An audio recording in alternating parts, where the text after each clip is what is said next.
నమస్కారం. City news కి స్వాగతం. ఈనాటి ముఖ్యాంశాలు.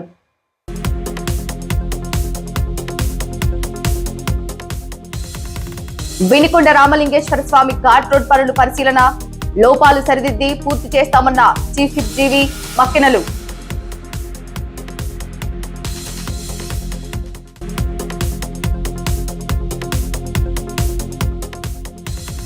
వినికొండ టీడీపీ కార్యాలయంలో మీడియా సమావేశంలో ప్రభుత్వ చీఫ్ విప్ జీవి మాజీ సీఎంపై ఘాటైన విమర్శలు.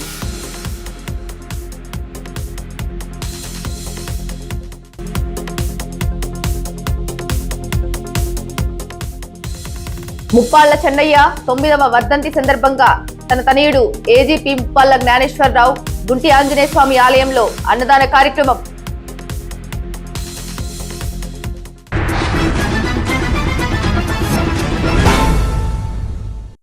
వినికొండకు తలమానికమైన శ్రీ రామలింగేశ్వర స్వామి ఆలయ అభివృద్ధి, ఘాట్ రోడ్ నిర్మాణాల్లో లోపాలు సరిదిద్ది త్వరలోనే పనులు పూర్తి చేస్తామని ప్రభుత్వ చీఫ్ విప్ వినికొండ ఎమ్మెల్యే జీవి ఆంజనేయులు అన్నారు. ఇప్పటికే ఘాట్ రోడ్ పనులు పునఃప్రారంభించామని, అయితే మాజీ ఎమ్మెల్యే బుల్లా బ్రహ్మనాయుడు ఇష్టారాజ్యంగా చేసిన లోపభూయిష్టమైన పనుల్ని ముందు సరిచేయాల్సిన అవసరం ఉందన్నారు. గురువారం ఘాట్ రోడ్ పనులు స్వయంగా చీఫ్ విప్ జీవి ఆంజనేయులు పరిశీలించారు. రామలింగేశ్వర స్వామి ఆలయంలో ప్రత్యేక పూజలు చేసి తీర్థ ప్రసాదాలు స్వీకరించారు. అనంతరం మాట్లాడుతూ ఘాట్ రోడ్ వేగంగా పూర్తి చేయాలన్నదే లక్ష్యమన్నారు. నాటి ఎమ్మెల్యే బొల్లా కాంట్రాక్టర్ ను పనులు ఆపేయమని, ఆయనే ఇంజనీర్, ఎమ్మెల్యే కాంట్రాక్టర్ గా దోచుకున్నారని మండిపడ్డారు. రహదారి మొత్తం దెబ్బతిందని, రాళ్లు వచ్చి పడుతున్నాయని, ఇవే జనంపై పడితే ఎంత నష్టం జరుగుతుందని ఆవేదన వ్యక్తం చేశారు. కేవలం ఖర్చు తగ్గించుకోవడం కోసం స్లోపింగ్ సరిగ్గా పెట్టకపోవటం, తీసిన బండరాళ్లు తరలించకుండా అక్కడే వదిలివేయటంతో సహా ఎన్నో తప్పులు చేశారన్నారు. ఇప్పటికే తీసి కొండ అంచుల్లో ప్రమాదకరంగా ఉన్న బండరాళ్లు వేరే చోటుకు తరలించాలని అధికారులకు సూచించారు. పాత కమిటీలో కొందరిని తీసుకొని కొత్త కమిటీ ఏర్పాటు చేసి పనుల్ని త్వరితగతిన పూర్తి చేస్తామన్నారు. ఈ కార్యక్రమంలో మాజీ ఎమ్మెల్యే మక్కెన మల్లికార్జునరావు, జనసేన, బీజేపీ నాయకులు పాల్గొన్నారు. రామలింగేశ్వర స్వామి గుడి నిర్మాణం మళ్ళీ పునఃప్రారంభించాలని నిర్ణయం తీసుకున్నాం. త్వరితగతిన దీన్ని కంప్లీట్ చేయాలి, ఇది మా లక్ష్యం. అయితే మళ్ళీ సీనియర్ స్థపతిని తీసుకొచ్చి ఉన్న ప్లాన్ ని మళ్ళీ చూపించి ఇంకేమైనా మంచి మార్పులు ఏమైనా ఉన్నాయా, ఇంకా దీన్ని ఇంకా గొప్ప స్థాయిలో దీన్ని ఏమైనా చేయడానికి వీలవుతుందా అనేది, దీనిలో ఏమైనా చిన్న చిన్న లోటుపాట్లు ఏమైనా ఉన్నాయా, ఇవి కూడా కనుక్కొని ఒక మంచి ఇంప్రూవ్డ్ వర్షన్ తోటి ఎక్స్పర్ట్ స్థపతి, సీనియర్ స్థపతిని, రాష్ట్రంలోనే సీనియర్ స్థపతిని పిలిపించి వారి యొక్క సలహాలు కూడా తీసుకొని మరి కొత్త కమిటీ వేయబోతున్నాం. ఈ కొత్త కమిటీ తోటి ఈ గుడి కమిటీలో ఉన్న పాత కమిటీలో ఉన్న సభ్యులు కొంతమందిని తీసుకొని కొత్తగా కమిటీలు కొంతమందిని వేసి మళ్ళీ మంచి కమిటీని తయారు చేసి ఈ గుడి నిర్మాణం పనులు చకచక ముందుకు పోయే విధంగా దీన్ని త్వరితగతిన గుడి నిర్మాణం పూర్తి చేస్తాం. రామలింగేశ్వర స్వామి విగ్రహాన్ని గుడి పూర్తి చేసి రామలింగేశ్వర స్వామి విగ్రహాన్ని ప్రతిష్ఠ చేయటం, అమ్మవారి విగ్రహాన్ని ప్రతిష్ఠ చేయటం, ఇదే ప్రధాన లక్ష్యంగా భావిస్తున్నాం ఈ కొండకి సంబంధించి. అట్లాగే ఘాట్ రోడ్ చూసాం, పరిశీలించాం. ఘాట్ రోడ్ లో అనేక లోపాలు, అంటే ఏదైతే కన్సల్టెంట్ ఇంజనీర్లు చెప్పారో దాని ప్రకారం చేయకుండా, అంటే స్లోపింగ్ ఎంతైతే ఉండాలో అంత స్లోపింగ్ చేయకుండా పైన పూర్తి చేసి, అంటే ఇంజనీర్లు చెప్పిన దాన్ని అమలు చేయకుండా వర్క్ చేసిన విధానం స్పష్టంగా కనపడుతుంది. మొన్న ఈ మధ్య ఇంజనీర్లతో పర్యటించినప్పుడు ఇప్పుడు ఘాట్ రోడ్డు ఇప్పుడు చేసింది సరిపోదు, దీన్ని ఇంకా ఆ రెండు కొండల మధ్య ఇంకా హైట్ బాగా తగ్గించాలి, కొండ బాగా మెరకైంది, స్లోప్ ఎక్కువైంది, దాన్ని తగ్గించాలని చెప్పేసి ఇంజనీర్లు అందరూ కూడా చెప్పడం జరిగింది. తప్పనిసరిగా ఘాట్ రోడ్లో ఉన్నటువంటి లోటుపాట్లు ఏవైతే ఉన్నాయో, ఇంకా ఆ స్లోపింగ్ ఎత్తు ఎక్కడైతే తగ్గించి బస్సులు కానీ, వెహికల్స్ కానీ, మోటార్ సైకిల్స్ కూడా స్మూత్గా వెళ్ళటానికి వీలుగా అవన్నీ కూడా ఇంజనీర్ల సలహాతోటి వాటన్నిటిని కూడా తప్పులన్నీ కూడా సరిదిద్దుతాం. మరోపక్క అప్పుడున్నటువంటి ఎమ్మెల్యే బొల్ల బ్రహ్మనాయుడు కాంట్రాక్టర్ అవతారం ఎత్తాడు. ఆ కాంట్రాక్టర్ని నువ్వు చేయటం ఆపేసి అది మేమే చేసుకుంటామని చెప్పేసి వేరే వాళ్ళ పేరుతోటి ఈయనే బినామీని పెట్టుకొని ఈయనే కాంట్రాక్ట్ చేయడం జరిగింది. దానిలో ఏంటి, తక్కువ ఖర్చు తగ్గించుకోవటం కోసం ప్రజల్ని ముంచేశాడు. ఆ రాళ్ళన్నీ ఘాట్ రోడ్ చేస్తూ వచ్చే రాళ్ళన్నీ కూడా పక్కన పడేసి, అంటే పక్కకు దోసేసి, ఇంజనీర్లు మరి డి కొండయ్య గారు కానీ ఇతర ఇంజనీర్లు ఎస్సీలు ఈలు వచ్చి స్పష్టంగా చెప్పారు, ఆ రాళ్ళు ఎప్పటికప్పుడు తీసి కిందకి తీసుకెళ్లాలా, ఎక్కడ అవసరమో అక్కడ వేయండి. ఇక్కడ తవ్వినటువంటి రాళ్ళు, పగలగొట్టినటువంటి రాళ్ళు, ఘాట్ రోడ్డు చేస్తున్నప్పుడు వచ్చినటువంటి రాళ్ళన్నీ కూడా ఇక్కడ పక్కనే తోసేయకూడదు, దీని వలన ప్రమాదం, ఇవి వెళ్ళి మళ్ళీ రోడ్డు మీద పడతాయి లేదా వాహనాల మీద పడతాయి, ప్రాణ నష్టం కూడా జరిగే ప్రమాదం ఉంది అని ఇంజనీర్లు హెచ్చరించినా పట్టించుకోకుండా అహంకారంతో, అధికారం చేతిలో ఉందనే అహంకారం అహంభావంతో నన్ను అడిగేవాళ్ళు లేరు, ప్రశ్నించేవాళ్ళు లేరు, ఇష్టారాజ్యంగా చేస్తాను, బిల్లులు ఎందుకు ఇయ్యరు అని చెప్పి ఖర్చు తగ్గించుకోవడానికే ఎక్కడ రాళ్ళు అక్కడ పక్క తోసేశారు. అదే ఆ రాళ్ళు మళ్ళీ లారీల్లో ఎత్తి లారీలో కిందకి తరలించితే ఈరోజు ఈ ప్రమాదాలు జరిగే కాదు. ఇప్పుడు ఆ రోడ్డు వర్షం పడ్డప్పుడు ఆ రాళ్ళన్నీ వచ్చి రోడ్డు మీద పడి రోడ్లు పాడైపోతున్నాయి. పొరపాటున వచ్చి వాహనాలు వస్తుంటే వాహనాల మీద పడితే వాహనంతో పాటు దాంట్లో ఉన్న మనుషులు కూడా చనిపోయే ప్రమాదం ఉంది. ఈరోజు ఎవరు దీనికి బాధ్యులు? నువ్వు ఖర్చు తగ్గించుకోవడానికి, సంపాదించడానికి కక్కుర్తిపడి అధికారం ఉందనే అహంభావంతో, అహంకారంతో ఇష్టారాజ్యంగా చేస్తే ఈరోజు మళ్ళీ ప్రభుత్వానికి ఖర్చు పెరిగింది. ఇప్పుడు ఆ వర్షం పడితే రోడ్డు మీద పడే రాళ్ళు, జనాల మీద పడే రాళ్ళు అన్నీ కూడా తీయాలంటే ఈరోజు ఖర్చు 10 రెట్లు పెరిగిపోతుంది. అదే ఆ రోజు తీసిన రాళ్ళు తీసినట్టు కిందకి అవసరమైన కాడికి పంపించేస్తే, దీన్ని అవసరమైతే మెటల్గానైనా ఆ కిందకి చేరిస్తే ఆ మెటల్గా కొట్టుకొని అమ్ముకునేవాళ్ళు కావాలంటే వేరే వాళ్ళు, లేదా గుంటలు పొరచడానికో, గిరి ప్రదక్షిణ రోడ్డుకో, లేదా రిటైనింగ్ వాల్కో అక్కడక్కడ తీసుకెళ్తే దాన్ని రిటైనింగ్ వాల్స్ కి చిన్న చిన్న బ్లాక్స్ గా తయారు చేస్తే రిటైనింగ్ వాల్కి పనికి వస్తాయి. అట్లా కాకుండా అవన్నీ లేకుండా ముందు చేతులు దులుపుకుందాం, ఖర్చు తగ్గించుకుందాం అని చెప్పేసి వచ్చినటువంటి రాళ్ళు, తవ్వినటువంటి రాళ్ళు అన్ని కూడా, పగలగొట్టిన రాళ్ళు అన్ని కూడా ఎక్కడికక్కడ తోసి పడేశారు. సో ఈ విధంగా ఖర్చు తగ్గించుకోవడాన్ని చూసి ప్రజలకు వచ్చే ప్రమాదాన్ని, నష్టాన్ని ఏమాత్రం పరిగణలో తీసుకోకుండా అతి దుర్మార్గంగా ఈ విధంగా చేయటం చాలా బాధాకరం. ఎవరైనా ఇట్లా చేస్తారండి బాధ్యతారహితంగా? ఒక బాధ్యత అయిన మనిషి ఎమ్మెల్యే హోదాలో ఉండి ఎవరైనా ఇట్లా చేస్తారా? రాళ్ళు దోసేస్తే మొన్న అంకమ్మ తల్లి గుడి మీద ఒక రాయిబడి అక్కడ క్రాకులు వచ్చినాయి. మనుషుల మీద పడితే ఏంటి ప్రమాదం? ప్రాణం పోతే దాని విలువ ఏంటి? గతంలో 4 ఇళ్ల మీద ఇట్లా రాళ్ళు ఇట్లా తోసేస్తా ఉంటే 4 ఇళ్ల మీద పడి 4 ఇళ్ళు డ్యామేజ్ అయిపోయింది. ఆ రోజు ప్రాణ నష్టం జరుగుంటే ఏంటి పరిస్థితి? ఒక బాధ్యత అయిన వ్యక్తులు ఇలా చేయొచ్చా? ఇది కరెక్టేనా? కాబట్టి ఈ లోటుపాట్లన్నీ కూడా, ఈ రాళ్ళు మళ్ళీ భవిష్యత్తులో ఈ రాళ్ళ వలన ఇప్పుడు జరిగిన నష్టాలు భవిష్యత్తులో జరగకుండా దానికి ఏం చేయాలి? ఎక్స్పర్ట్ ఇంజనీర్లు పిలిపిస్తున్నాం. 11వ తారీఖు వాళ్ళందరూ కూడా సలహాలు తీసుకుంటాం. ఆ విధంగా ఈ ఘాట్ రోడ్ పనులు ప్రారంభించడం, దాంతోపాటు ఈ లోటుపాట్లన్నీ సవరించే విధంగా చర్యలు తీసుకుంటాం. తొందరలోనే అంటే ఘాట్ రోడ్ నిర్మాణం, తర్వాత తార్ రోడ్ వేయటం, రిటైనింగ్ వాల్ కట్టడం, సిమెంట్ డ్రైన్స్ కట్టి వర్షం వచ్చిన నీళ్లు వలన మళ్ళీ ఘాట్ రోడ్ పాడైపోకుండా సీసీ డ్రైన్ నిర్మించడం, అవన్నీ కూడా అంచెలంచెలుగా ఖచ్చితంగా దానికి ఇవన్నీ పూర్తవ్వాలంటే సమయం పడుతుంది. సమయం పట్టినా సరే మొత్తం కూడా భావితరాలకు ఉపయోగపడే విధంగా వీటిని తీర్చిదిద్దుతాం. ఈ కొండ మీద కూడా గ్రీనరీ పెంచడము, మంచి మంచి మొక్కలు పెంచే విధంగా పెంచడం, అలాగే కొంచెం పార్కింగ్ ప్లేస్ పెంచడం, గుడి నిర్మాణం పూర్తి చేయడం, గుడి డెవలప్మెంట్ కోసం, ఇక్కడ పైన కొండ మీద డెవలప్మెంట్ కోసం 2 కోట్ల రూపాయలు ఇచ్చారు చంద్రబాబు నాయుడు గారు. వారికి ఒక చీఫ్ విప్ గా, వినుకొండ శాసనసభ్యుడిగా నేను చాలా గర్వపడుతున్నా, సంతోషపడుతున్నా. గత ప్రభుత్వం 1 రూపాయి తీసుకురావడం చేతకాలేదు ప్రభుత్వం నుండి ఈ కొండ అభివృద్ధికి కానీ చంద్రబాబు నాయుడు గారిని, ముఖ్యమంత్రి గారిని అడిగిన వెంటనే 2 కోట్ల రూపాయలు వారు పెద్ద మనసుతో శాంక్షన్ చేశారు.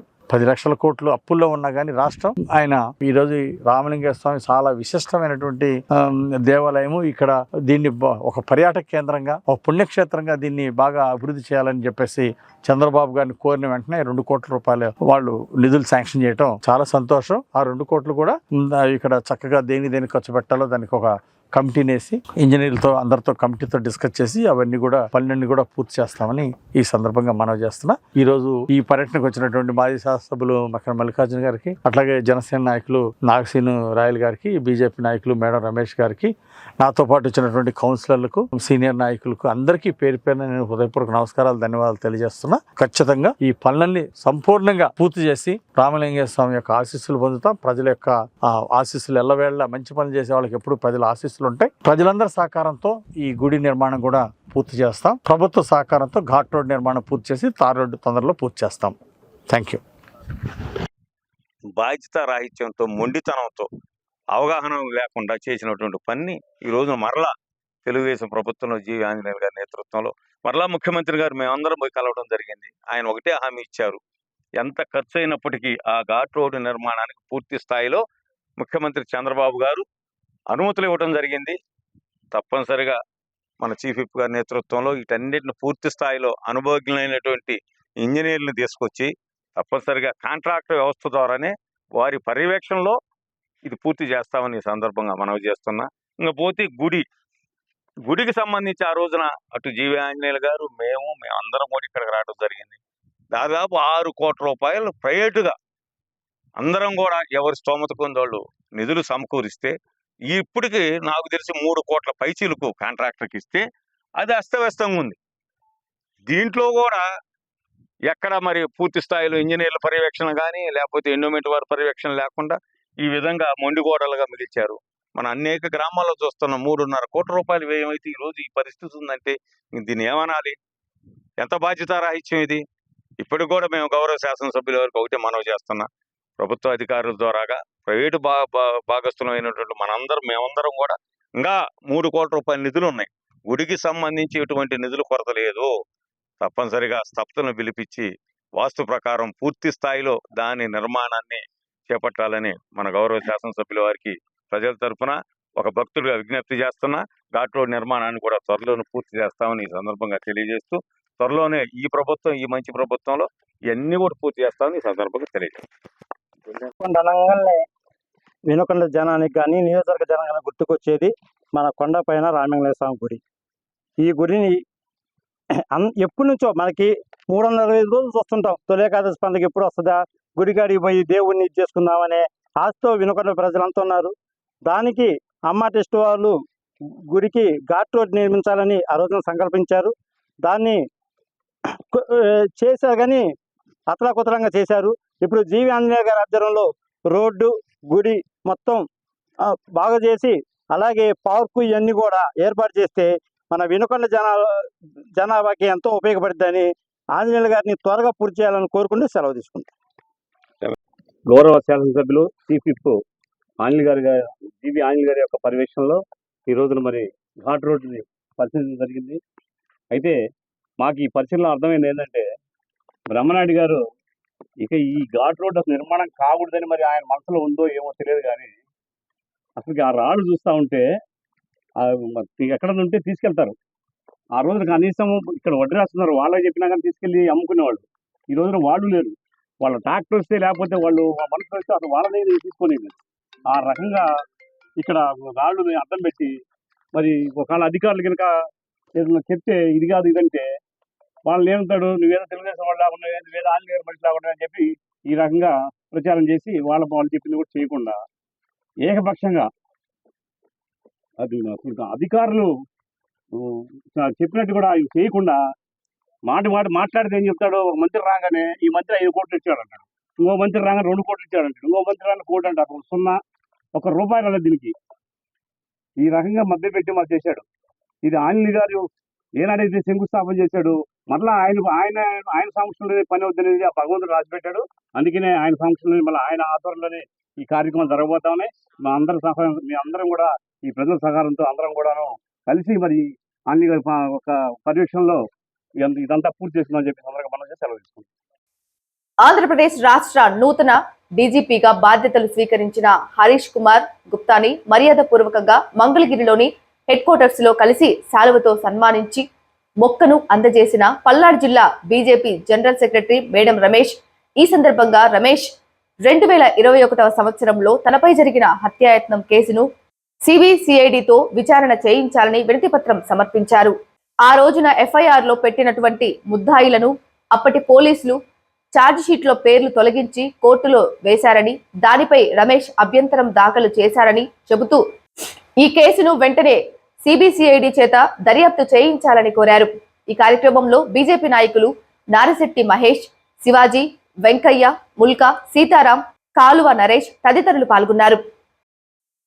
11 సిబిఐ కేసుల్లో A1 ముద్దాయిగా ఉన్న జగన్ ఇప్పటికే ప్రతిపక్ష హోదా లేదని, కేసులు తేలితే కనీసం ఎమ్మెల్యే కూడా కాలేడని గుర్తుంచుకోవాలని ప్రభుత్వ చీఫ్ విప్ వినుకొండ ఎమ్మెల్యే జీవి ఆంజనేయులు అన్నారు.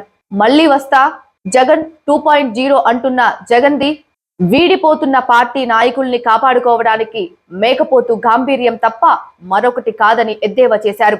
విదేశాలకు వెళ్ళొచ్చాక పిచ్చి తగ్గుతుంది అనుకుంటే మరింత ముదిరిందని, నోటికొచ్చినట్లు మాట్లాడుతున్నారంటూ బుధవారం నిర్వహించిన మీడియా సమావేశంలో మండిపడ్డారు జీవి.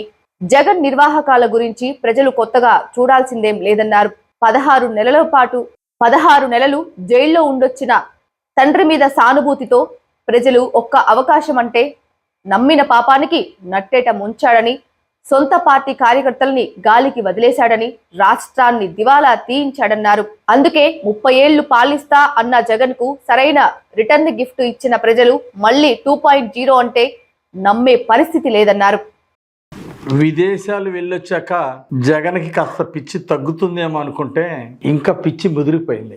నోటికొచ్చినట్టు మాట్లాడుతూ ఉన్నాడు జగను భవిష్యత్తులో 2.0 అంటే ఏంటో చూపిస్తానని మాట్లాడుతున్నాడు. ఇంకా కొత్తగా చూడాల్సింది ఏమీ లేదు. ప్రజలు నీ నిర్వాకం 16 నెలలు జైల్లో ఉండొచ్చిన ఒక్క అవకాశం అంటే నీ తండ్రి రాజశేఖర రెడ్డి చనిపోతే ఆయన మీద ఉన్నటువంటి సానుభూతితోటి ఒక్క అవకాశం అంటే 16 నెలలు జైల్లో ఉండొచ్చిన నిన్ను నమ్మి ప్రజలు గెలిపిస్తే నువ్వేం చేసావు? ప్రజల్ని నట్టేట ముంచావు, నీ కార్యకర్తలను గాలికి వదిలేసావు, రాష్ట్రాన్ని ముంచేసావు నట్టేట. అంతకంటే చేసింది ఏమన్నా? అందుకే ప్రజలు నీకు ఏమి రిటర్న్ గిఫ్ట్ ఇచ్చారు? 30 ఏళ్ళు పాలిస్తా అన్నావు, 30 ఏళ్ళు జగన్ పాలనకు ఎదురులేదు తిరుగులేదని చెప్పావు. ఏమైంది? నీ పాలన చూసి విసిగి వేసారి నువ్వు అధికారంలోకి వచ్చినటువంటి సంవత్సరానికే ఈ దరిద్రుడు ఎప్పుడు దిగిపోతాడా, ఈ నియంత ఎప్పుడు పోతాడా అని ప్రజలు ఎదురు చూశారు. 4 సంవత్సరాలు ప్రజలు ఎదురు చూశారు. అది నీ నిర్వాకం. ఇక మళ్ళీ నువ్వు 30 ఏళ్ల గురించి మళ్ళీ 30 ఏళ్ళు ఈసారి అధికారంలోకి వచ్చాయని మాట్లాడుతుంటే ప్రజలు నవ్వుకుంటున్నారు. విడ్డూరంగా ఉంది. ఈరోజు జగన్ నమ్మే పరిస్థితి లేదు ఎక్కడ కూడా. 30 ఏళ్ళు అధికారంలో ఉంటాయంట. గతంలో ఇదే చెప్పావు. చివరికి ప్రజలు నీ పరిపాలన చూసిన తర్వాత వైనాట్ 175 అన్నావు, చివరికి 11 ఇచ్చారు. మా వెంట్రుకు కూడా పీకలేరని ఎన్నికల ముందు చెప్పావు. నీ బొచ్చంతా బీకినా నీకు బుద్ధి రాలే. వెంట్రుక పీకలేరని నువ్వు అన్నందుకు ప్రజలు వెంట్రుకలు కూడా లేకుండా పీక్ అక్కడ కూర్చోబెట్టారు. రేపు 2.0 అంటే ఈ 11 సీట్లు కూడా కాదు, జీరోనే ప్రజలు నీకు ఇచ్చేది. రానున్న ఎన్నికల్లో, అసెంబ్లీ ఎన్నికల్లో ఈ 11 సీట్లు కాస్త జీరోకి వస్తుంది. అది 2.0 అంటే జగన్ అంటే చూపిస్తా అన్నాడు. చివరికి మిగిలేదు. అది సందేహమే లేదు. 11 కేసుల్లో ఏమనుకు ముద్దాయిగా ఉన్నటువంటి జగన్మోహన్ రెడ్డి ఈరోజు ప్రతిపక్ష హోదా లేకుండా కోల్పోయాడు. 153 సీట్లతో భారీ మెజార్టీతో నిన్ను ప్రజలు గెలిపిస్తే ప్రజలు నట్టేట ముంచినాక ప్రజలు నీకు ఇచ్చింది 11 సీట్లు. ఈసారి పరిస్థితి ఏంటి? ఈసారి 11 కేసుల్లో ఏమని ముద్దాయిగా ఉన్నటువంటి నీకు శిక్ష పడితే కనీసం ప్రతిపక్ష ఎమ్మెల్యే, ఈరోజు ప్రతిపక్ష ఎమ్మెల్యే ఉన్నావు, భవిష్యత్తులో ప్రతిపక్ష ఎమ్మెల్యేకి కూడా నీకు అర్హత ఉండదు. 11 కేసుల్లో ఏమని ముద్దాయిగా ఉన్నటువంటి జగన్ ఈరోజు సాక్ష్యాధారాలతో సహా ఉన్నాయి. సిబిఐ విచారణలో ఖచ్చితంగా శిక్షలు పట్టడం ఖాయం. ఈరోజు మేకపోతు గంభీరం చూపిస్తా ఉన్నాడండి. అంటే పెద్ద నాయకులంతా వైసీపీలో పెద్ద నాయకులు అనుకున్న వాళ్ళందరూ కూడా తలా దిక్కు వెళ్ళి పార్టీలో చేరుతా ఉన్నారు. దిక్కు దోసినటువంటి జగన్మోహన్ రెడ్డి మేకపోతు గంభీరం మాట్లాడుతూ ఉన్నాడు. అంతకు మించి పరిస్థితి లేదు. వైసీపీ పాలన ఈరోజు ఇసుక గురించి మాట్లాడుతూ ఉన్నాడు జగన్మోహన్ రెడ్డి. వైసీపీ ఈరోజు ఎన్డీఏ పాలనలో కూటమి ప్రభుత్వంలో ఇసుక గురించి మాట్లాడే అర్హత నీకుందా? ఆ రోజు ప్రజలు నీకు అధికారం ఇస్తే ఇసుక దోపిడీ చేసి 1000 కోట్లు దోచుకున్నది వాస్తవం కదా. అందుకే నీకు 11 సీట్లు గతి పెట్టింది. మద్యం గురించి మాట్లాడే హక్కు నీకుందా? మద్యపాన నిషేధం చేస్తానని నువ్వు మద్యపాన నిషేధం చేసావా? ఎందుకు చేయలేదు? మద్యపాన నిషేధం చేయకపోగా ఎన్నికల హామీ ఇచ్చి మద్యం ఏర్లై పారిచ్చావు. ప్రభుత్వ బెల్ట్ షాపులు పెట్టి పేరుకు ప్రభుత్వ బెల్ట్ షాపులు దోచుకున్నది జగన్మోహన్ రెడ్డి. మరోపక్క బెల్ట్ షాపులు, ఊరికి 10 బెల్ట్ షాపులు పెట్టి రాష్ట్రం మొత్తం ఏర్లై పారిచ్చావు. అదేనా మద్యపాన నిషేధం? ఈ రోజు మళ్ళీ ఎన్డీఏ పాలన మద్యపానం గురించి మాట్లాడతావా? మద్యపానం గురించి కానీ ఇసుక గురించి మాట్లాడేటువంటి అర్హత జగన్కి లేదు. వ్యక్తిత్వం అంట. అసలు వ్యక్తిత్వం అంటే అర్థం తెలుసా జగన్మోహన్ రెడ్డికి? వ్యక్తిత్వం అంటే అర్థం తెలియనటువంటి వాళ్ళు కూడా 2.0 చూపిస్తానంటే ఆల్రెడీ ప్రజలు మీకేం చూపించాలో ఆల్రెడీ చూపించారు. మీ పరిపాలన చూశారు, మీ పరిస్థితి చూశారు. ఈరోజు నోటికొచ్చినట్టు వెంట్రుకు కూడా పీకలేరు అని చెప్పేసి మాట్లాడటం సిగ్గుసేటు. ప్రజలు ఆల్రెడీ ఏం చేయాలో చేశారు, పీకి కూర్చోబెట్టారు. భవిష్యత్తులో ఈరోజు ఎన్డీఏ ప్రభుత్వం చూసి, ఈరోజు ఎన్డీఏ కూటమి పాలనకి ప్రజలందరూ శభాష్ అంటున్నారు. ప్రజలు జేజేలు పలుకుతున్నారు. ఈరోజు రాష్ట్రంలో 4 లక్షల కోట్ల పైన ఈరోజు పెట్టుబడులు వస్తున్నాయి. ఈరోజు రాష్ట్రంలో 7 నెలల పాలనలోనే ఈరోజు ఎన్డీఏ ప్రభుత్వం మీద ప్రజలు ఒక నమ్మకంతో గెలిపించారు. ఆ నమ్మకాన్ని నిలబెట్టారు చంద్రబాబు గారు. వ్యవస్థలన్నీ గాడిలో పెట్టారు చంద్రబాబు గారు. ఈరోజు పరిశ్రమలు పెట్టే వాళ్ళకి కూడా ప్రభుత్వం మీద నమ్మకం వచ్చింది. అందుకే లక్షల కోట్లు ఈరోజు పెట్టుబడులు వస్తున్నాయి, లక్షలాది ఉద్యోగాలు వస్తున్నాయి. ఈరోజు జగన్ ఈ విధంగా మాట్లాడటం చాలా దురదృష్టకరం. ప్రజల్లో భరోసా నింపినటువంటి ఎన్డీఏ ప్రభుత్వం చంద్రబాబు గారికి ఈరోజు ప్రజలు బ్రహ్మరథం పడుతూ ఉన్నారు. సమర్థవంతంగా చేసే ఎన్డీఏ ప్రభుత్వానికి, ముఖ్యమంత్రి చంద్రబాబు గారికి అర్థం సహకరించాల్సింది పోయి నోటికి వచ్చినట్టు మాట్లాడటం చాలా దురదృష్టకరం. ప్రజలు గుణపాఠం చెప్పినా ఇంకా బుద్ధి రాలేదు. అందరికీ నమస్కారం. ముఖ్యమంత్రి పదవి పోయిన తర్వాత మాజీ ముఖ్యమంత్రి జగన్మోహన్ రెడ్డి గారు అసహనానికి గురై నోటికి ఏది వస్తే అది మాట్లాడుతూ ఉన్నారు. ఒక అవకాశం ఇస్తే అనుభవ రాహిత్యంతో ఈ రాష్ట్రాన్ని అంధకారంలో పెట్టారు. మరలా ఈ రోజున ముఖ్యమంత్రి చంద్రబాబు నాయుడు గారు, ఉప ముఖ్యమంత్రి పవన్ కళ్యాణ్ గారు, లోకేష్ గారు అందరూ కూడా శ్రమించి ఈ రాష్ట్రాన్ని గాడిలో పెడుతూ ఉంటే ఈ రోజున సంక్షేమ పథకాలన్నీ కూడా సజావుగా నడుస్తున్నాయి. 3000, 4000 చేశారు. అదేవిధంగా బ్రహ్మాండంగా రాజధాని నిర్మాణం జరుగుతుంది, పోలవరం నిర్మాణం జరుగుతుంది. కేంద్ర ప్రభుత్వం నుంచి కావాల్సినటువంటి నిధుల్ని చాలా సంయమనంతో ప్రధానమంత్రి గారితో మాట్లాడి తీసుకొస్తున్నటువంటి క్రమంలో జరుగుతున్నటువంటి అభివృద్ధిని చూసి ఈర్ష్యతో మాట్లాడే మాటలు తప్ప ఇది ఏమీ లేదు. అసలు ఆ భాష ఏంటంటే ఎంటుకు బెక్కలేరు, వచ్చి తీరుస్తా, 30 ఏళ్ళు. ఇది ముఖ్యమంత్రి స్థాయి వ్యక్తికి ఈ భాష అవసరమా? కాబట్టి ఇప్పుడే మా చీఫ్ విప్ గారు చెప్పినట్టు ఆ భాషను మార్చుకో. నువ్వు బాధ్యత కలిగినటువంటి ప్రతిపక్ష నాయకుడిగా అసెంబ్లీకి రా.